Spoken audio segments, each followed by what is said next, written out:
नमस्कार, आप देख रहे देवभूमि समाचार। मैं आपके साथ प्रियंका मलिक हाजिर उत्तराखंड की तमाम छोटी बड़ी खबरें लेकर खबरों का रुख करेंगे, लेकिन सबसे पहले एक नजर हेडलाइंस पर। सीएम धामी ने देहरादून में सुनी पीएम मोदी के मन की बात, कहा समाज हित में काम करने वाले लोगों का प्रधानमंत्री कर रहे सम्मान, महिला सशक्तिकरण के लिए तेजी से हो रहा काम। देहरादून पहुंचे कांग्रेस के राष्ट्रीय अध्यक्ष मल्लिकार्जुन खड़गे ने किया विराट सम्मेलन को संबोधित, बीजेपी पर साधा निशाना, कहा कांग्रेस को न सिखाए देशभक्ति, खड़गे ने किया चुनावी शंखनाद। कांग्रेस के वरिष्ठ नेता गोविंद सिंह कुंजवाल का बड़ा बयान, कहा लोकसभा चुनाव लड़ने में खर्च होंगे 14 करोड़ रुपए, दावेदारी से किया इनकार, अपने लीडर के बयान से कांग्रेस अनजान। और हल्द्वानी में निकाली मूल निवास स्वाभिमान महारैली, हजारों लोगों ने एक साथ भरी मूल निवास और भू कानून की हुंकार, चप्पे चप्पे पर तैनात रही पुलिस फोर्स। हेडलाइंस के बाद बुलेटिन में खबरें विस्तार से। मुख्यमंत्री पुष्कर सिंह धामी ने देहरादून में प्रधानमंत्री नरेंद्र मोदी के मन की बात कार्यक्रम का 109वां संस्करण सुना। सीएम धामी ने कहा कि मन की बात कार्यक्रम के माध्यम से पीएम मोदी द्वारा देशवासियों के ऐसे प्रयासों को सामने लाया जा रहा है जो निस्वार्थ भाव से समाज और देश को सशक्त करने का काम कर रहे हैं। प्रधानमंत्री ने आज पद्म सम्मान प्राप्तकर्ताओं का भी जिक्र किया। महिला सशक्तिकरण की दिशा में प्रधानमंत्री नरेंद्र मोदी के नेतृत्व में देश में तेजी से काम हो रहा है। इस अवसर पर सीएम पुष्कर सिंह धामी ने दिव्यांग बच्चों को व्हील चेयर भी प्रदान किए। उत्तराखंड में कांग्रेस के राष्ट्रीय अध्यक्ष मल्लिकार्जुन खड़गे के दौरे के साथ ही कांग्रेस ने लोकसभा चुनाव का बिगुल फूंक दिया है। चुनावी मैदान में मुकाबले के लिए उतर चुकी कांग्रेस फिलहाल सत्ता पक्ष बीजेपी से एक कदम आगे निकल चुकी है। वो कैसे, आइए आपको इस रिपोर्ट में दिखाते हैं। देवभूमि में मल्लिकार्जुन खड़गे ने भरी हुंकार, कांग्रेसियों ने किया चुनावी शंखनाद। चुनावी मैदान में कांग्रेस मुकाबले को तैयार, क्या होगा बीजेपी का अगला वार।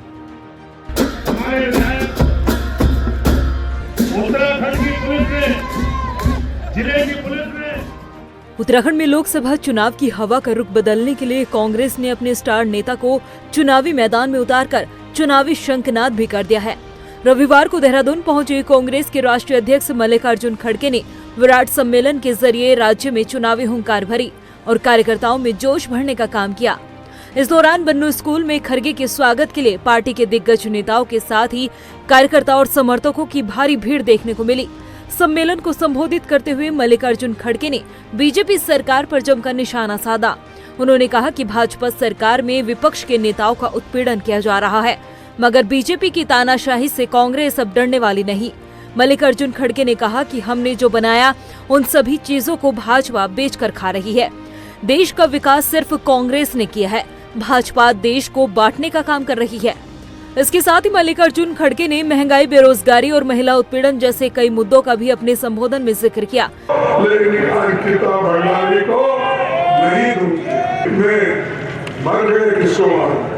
ये निकला बाहर निकला, लेकिन अंदर कितने छुपाए किसको मालूम। उन्होंने बोला, मोदी जी ने बोला, बीजेपी ने बोला, हम हर नौजवान को फौज में भर्ती कराएंगे। 4 साल तो उसको आप स्टाइपेंड पीरियड मिलेगी। 4 साल के बाद कहाँ है वो? रास्ते पे घूम रहा है। यूजीसी में क्या नोटिफिकेशन, अब जो रिजर्वेशन है यूनिवर्सिटी में, उन यूनिवर्सिटी में रिजर्वेशन नहीं होंगे। तो ये ऐसी सरकार यहाँ पर बैठी है, ऐसे लोगों को आप निकाल के उखाड़ के फेंकना चाहिए। सत्ता से अगर नहीं निकालेंगे, आगे आप लोग ऐसे ही जुर्म सहते रहेंगे। वहीं मल्लिकार्जुन खड़गे के दौरे को लेकर कांग्रेसियों में खासा उत्साह देखने को मिला और बहुत प्रेरणादायक उनका संबोधन रहा और कार्यकर्ताओं को भी जोश मिला और उत्तराखंड वासियों को भी जोश मिला। उन्होंने सभी समुदाय वालों के लिए और एक परिवर्तन का जो आह्वान किया पूरे देश का, वो अपने आप में अभूतपूर्व है। देखो, ये कभी भी किसी पार्टी के राष्ट्रीय अध्यक्ष आते हैं और जब वो कार्यकर्ता को संबोधित करते हैं तो वो जोश जो होता है इलेक्शन लड़ने का वो डबल हो जाता है। और इस वक्त मुझे लगता है कि सभी लोग बहुत मॉरली हाई होके गए हैं और उनको लगता है कि अब आने वाले जो लोकसभा की तैयारी है वो हम लोगों को बहुत अच्छे से करनी है हमारे राष्ट्राध्यक्ष जी ने, क्योंकि एक एक बात जो थी वो बहुत अच्छे से बोली। और जो कांग्रेस की उपलब्धियां जिस तरीके से उन्होंने कार्यकर्ताओं को बताया, जिस तरीके से उन्होंने उनको बोला कि ये लड़ना पड़ेगा बीजेपी से, तो वो हम लोगों के लिए कहीं ना कहीं प्रेरणादायक है। जहां एक तरफ कांग्रेस में जोश और उत्साह दिखाई दिया, तो वहीं मल्लिकार्जुन खड़गे के दौरे को लेकर बीजेपी की प्रतिक्रिया भी सामने आई है। देवभूमि की जनता पर कोई फर्क पड़ने वाला नहीं है, क्योंकि देवभूमि की जनता ने पहले से मन बना रखा है कि तीसरी बार नरेंद्र भाई मोदी जी को प्रधानमंत्री बनाना है और उत्तराखंड से 5 लोकसभा की सीटें 75% से भी अधिक मत प्रतिशत प्राप्त करके प्रचंड जीत उत्तराखंड से भाजपा को देनी है। पूर्व में भी उनके जो वरिष्ठ नेता हैं, उनके युवराज जो कहे जाते हैं, उनका भी कई बार कांग्रेस के लोगों ने प्रोग्राम बनाया, लेकिन वो उत्तराखंड में आने का साहस नहीं जुटा पाए, क्योंकि उत्तराखंड की जनता ने एक बार नहीं अनेकों बार कांग्रेस को नकारा है और आगे भी उनके ये हश्र होने वाला है। मल्लिकार्जुन खड़गे के दौरे के साथ ही कांग्रेस लोकसभा चुनाव का बिगुल फूंक चुकी है और चुनाव के इस मुकाबले में कांग्रेस फिलहाल भाजपा से एक कदम आगे भी निकल चुकी है, क्योंकि बीजेपी की तरफ से अभी तक कोई स्टार नेता राज्य में प्रचार के लिए नहीं पहुंचा। ऐसे में मल्लिकार्जुन खड़गे ने देवभूमि में चुनावी शंखनाद कर कांग्रेसियों के हक में माहौल बना दिया है। जहां एक तरफ कांग्रेस के राष्ट्रीय अध्यक्ष मल्लिकार्जुन खड़गे देहरादून पहुंचे, तो वहीं दूसरी तरफ भाजपा ने कांग्रेस को एक बड़ा झटका देने का काम किया। कोटद्वार से पूर्व विधायक और कांग्रेस नेता शैलेंद्र रावत ने अपने कई समर्थकों के साथ बीजेपी का दामन थामा। इसके साथ ही पुरोला से पूर्व विधायक राजकुमार के नेतृत्व में भी कई समर्थकों ने बीजेपी का दामन थाम लिया है। भाजपा के प्रदेश अध्यक्ष महेंद्र भट्ट ने सभी कार्यकर्ताओं को पार्टी की शपथ दिलाकर उनकी ज्वाइनिंग कराई। भारतीय जनता पार्टी अच्छी सत्ता चलाती है, इसलिए कांग्रेस के लोग भी हमारे साथ आ रहे हैं, क्योंकि कांग्रेस में रह के कांग्रेस के पतन को उन्होंने देख लिया है। इसलिए ये कम से कम मेरा तो विद्वान आदमी है, उनको ऐसा बोलना चाहिए कि हम तो निकम्मे साबित हो गए सत्ता चलाने में, तभी तो हमारे लोग बीजेपी में जा रहे हैं। पार्टी जो भी जिम्मेदारी देगी उसको मजबूत करने का काम करेंगे और भारतीय जनता पार्टी मोदी जी के नेतृत्व में बहुत तेज़ी के साथ आगे बढ़ रही है, देश आगे बढ़ रहा है।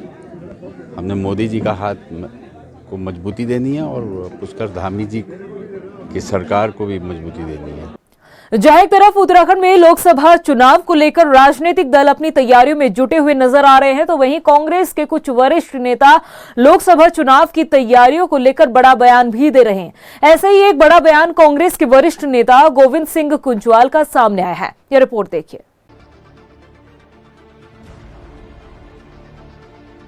इन दिनों उत्तराखंड में सभी राजनीतिक दल लोकसभा चुनाव की तैयारियों को अमली जामा पहनाने में जुटे हैं, मगर इन तैयारियों के बीच कांग्रेस के नेता अपनी बयानबाजी को लेकर काफी चर्चाओं में है, जिसकी वजह से उत्तराखंड की राजनीति के साथ कांग्रेस में बवंडर मचनाता है। दरअसल कांग्रेस के वरिष्ठ नेता और पूर्व विधानसभा अध्यक्ष गोविंद सिंह कुंजवाल से जब पूछा गया कि क्या वो आगामी लोकसभा चुनाव में नैनीताल संसदीय सीट से चुनाव लड़ेंगे, तो इस पर उन्होंने कहा कि उनके पास चुनाव लड़ने के लिए पैसा नहीं है, लिहाजा ना तो वो दावेदारी कर सकते हैं और न ही चुनाव लड़ने की इच्छा जता सकते हैं। मैं कांग्रेस का बहुत छोटा कार्यकर्ता हूं और मैंने जितना भी समय मुझे मिला मैंने बहुत ईमानदारी से काम किया और चुनाव में आजकल पैसा बहुत लगता है, इसलिए मेरे पास पैसा नहीं है। मैं न दावेदारी कर सकता हूं और न मैं चुनाव लड़ने की इच्छा जाहिर कर सकता हूं। आगे गोविंद सिंह कुंजवाल कहते हैं कि एक लोकसभा क्षेत्र में 14 विधानसभा है और एक विधानसभा में अगर 1 करोड़ रुपए भी खर्च करेंगे तो 14 करोड़ रुपए चाहिए, इतनी उनकी क्षमता नहीं है। और उनका ये भी कहना है कि उन्होंने बड़ी ही ईमानदारी से अब तक अपने राजनीतिक करियर में काम किया है। 14 विधानसभाएं हैं, एक विधानसभा में अगर 1 करोड़ रुपये भी खर्च करेंगे आप तो 14 करोड़ रुपये चाहिए, कम भी करेंगे तो 7 करोड़ तब भी चाहिए। तो ये क्षमता मेरी नहीं है, क्योंकि मैंने तो अपने को बहुत ईमानदारी के साथ सीमित रख करके आज के दिन भी मेरा अपना कोई दूसरा खाता नहीं है जिस खाते में मैं लेन देन करता हूँ। केवल एक खाता देहरादून वाला है, जब मैं विधायक बना था वहाँ खोला था स्टेट बैंक में, वही चल रहा है, उसी में पेंशन आती है, उसी से मैं अपना तेल पानी गुजर करता हूँ। अब कुंजवाल के इस बयान ने चुनाव आयोग के साथ साथ कांग्रेस पर भी सवाल खड़े किए। हालांकि कुंजवाल के इस बयान से कांग्रेस अनजान बनती नजर आई है।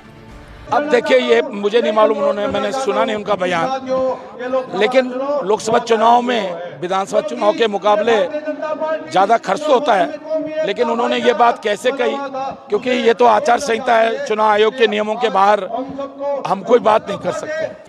वहीं कुंजवाल के इस बयान पर बीजेपी ने कांग्रेस पर तंज कसते हुए कहा कि उनके नेता अपनी ही पार्टी को असहज करने का काम करते हैं। और जिस प्रकार से कांग्रेस के वरिष्ठ नेता आदरणीय गोविंद सिंह कुंजवाल जी ने जो कहा है, वो उनकी पार्टी के संस्कार हैं। क्योंकि अभी पिछले 2022 के चुनाव में भी कांग्रेस के नेताओं के द्वारा कांग्रेस के वरिष्ठ नेताओं पर पैसा लेकर के टिकट बेचने की जो खुलकर बात कही गई थी, उसी का एक खुलासा आदरणीय गोविंद सिंह कुंजवाल जी कर रहे हैं। कांग्रेस का और कुंजवाल जी का अंदरूनी मामला है। वर्षों तक वो कांग्रेस में रहे हैं, कांग्रेस ने उनको टिकट भी दिया है, और उनका कहना है कि अगर एक विधानसभा में 1 करोड़ रुपए खर्च होता है तो पहले तो उनको विधानसभा का चुनाव उन्होंने लड़ा है, ये बताना चाहिए कि वो 1 करोड़ रुपया कहाँ से आया था जिससे उन्होंने चुनाव लड़ा, और आगे किस प्रकार के उनकी पार्टी में है, पैसे वाले को टिकट देते हैं, कार्यकर्ता को देते हैं, ये उनका अपना अंदरूनी मामला है। मुझे ऐसा लगता है कि कहीं ना कहीं कुंजवाल जी को ऐसा लगता है कि उनकी पार्टी अब उनको कोई तवज्जो नहीं दे रही है।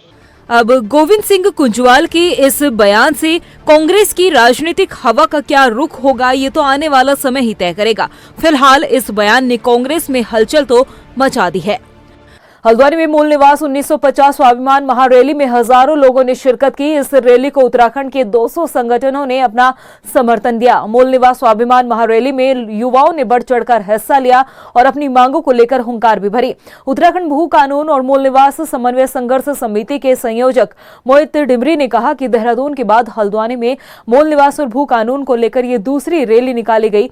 अब पहाड़ी जाग गए हैं और अपने अधिकारों को लेकर वो सड़कों पर उतरने लगे हैं।